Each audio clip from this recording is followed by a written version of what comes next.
آج اکثر مسجد میں ملتزم پر، روضہ مبارک پر ہر مومن ایک اپنی شان دیکھتا ہے، لیکن بازاروں میں آ کر، ایئرپورٹ پر آ کر، جہاز میں بیٹھ کر ایئر ہوسٹس کے سامنے اس کے تقویٰ کی استقامت دیکھو۔ تقویٰ کی استقامت کا امتحان جب ہوتا ہے جب سامنے کوئی خوش قامت ہو۔ مجھے اپنا ایک شعر یاد آیا، اس کی قامت ہے یا قیامت ہے۔ یہ تو بڑا رومانٹک مصرع ہے، لیکن ذرا اینٹی بایوٹک بھی سنو، ہر مصرے کے نیچے میں اینٹی بایوٹک پیش کرتا ہوں تاکہ رومانٹک کی ٹک ٹک ختم ہو جائے۔ اس کی قامت ہے یا قیامت ہے، اس کو دیکھے گا جس کی شامت ہے۔ یہ عالم حسینوں کا جغرافیہ میر بدلا، کہاں جاؤ گے اپنی تاریخ لے کر؟ جس سے دل بہلاتے تھے بڑھاپا آ گیا، چہرے کا رنگ پھک ہو گیا، 11 نمبر کے چشمے لگ گئے، بڑھیا کمر وہ لکڑی لے کر رکوع کی حالت میں آ رہی ہے اور کہہ رہی بھیا ہمیں ایک کیسٹ دے دو۔ تو اسلامک سینٹر کا جو دکاندار ہے اس نے کہا نانی اماں آپ کہاں سے آ رہے ہیں؟ ارے بھول گئے مجھ کو، ہم اس سے 20 سال پہلے بھی آئے تھے کیسٹ لینے، اس وقت آپ کی بوری کیسٹ خطرے میں تھی۔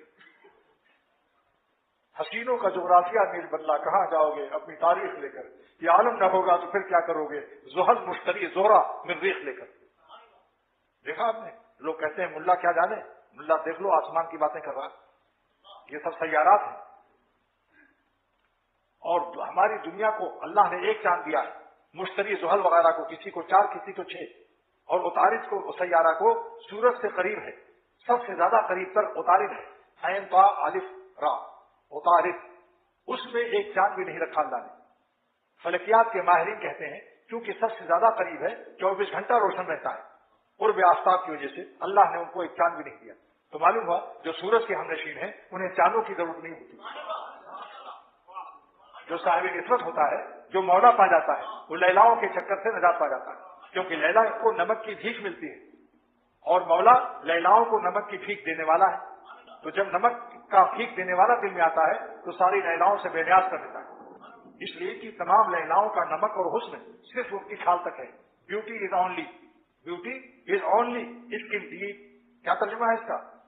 کہ حسن کا مدار خالی کھال پر ہے اور کھال کے اندر جال بھرا ہوا ہے۔ لہذا جو آج کھال کے لیے تڑپ رہے ہیں تو ان کا حال یہی ہے کہ ولیم 5 سے بھی نیند نہیں آ رہی، جتنا تڑپو گے جال کے اندر، جال گھسے گا کھال کے اندر۔ اللہ والوں کو دیکھو کیسی مزیدار زندگی ہے، جیسے ڈی فریزر، جیسے فریج، آپ وہ گرم چیز رکھتے ٹھنڈی ہو جاتی ہے۔ اللہ والوں کی علامت یہ ہے کہ ان کے پاس بیٹھ کر، وہ ڈی فریزر اور فریج ہے، ان کے پاس غمزدہ پریشان آدمی بھی بیٹھ کر دیکھ لے کہ اس کے قلب کو کتنا سکون ملتا ہے۔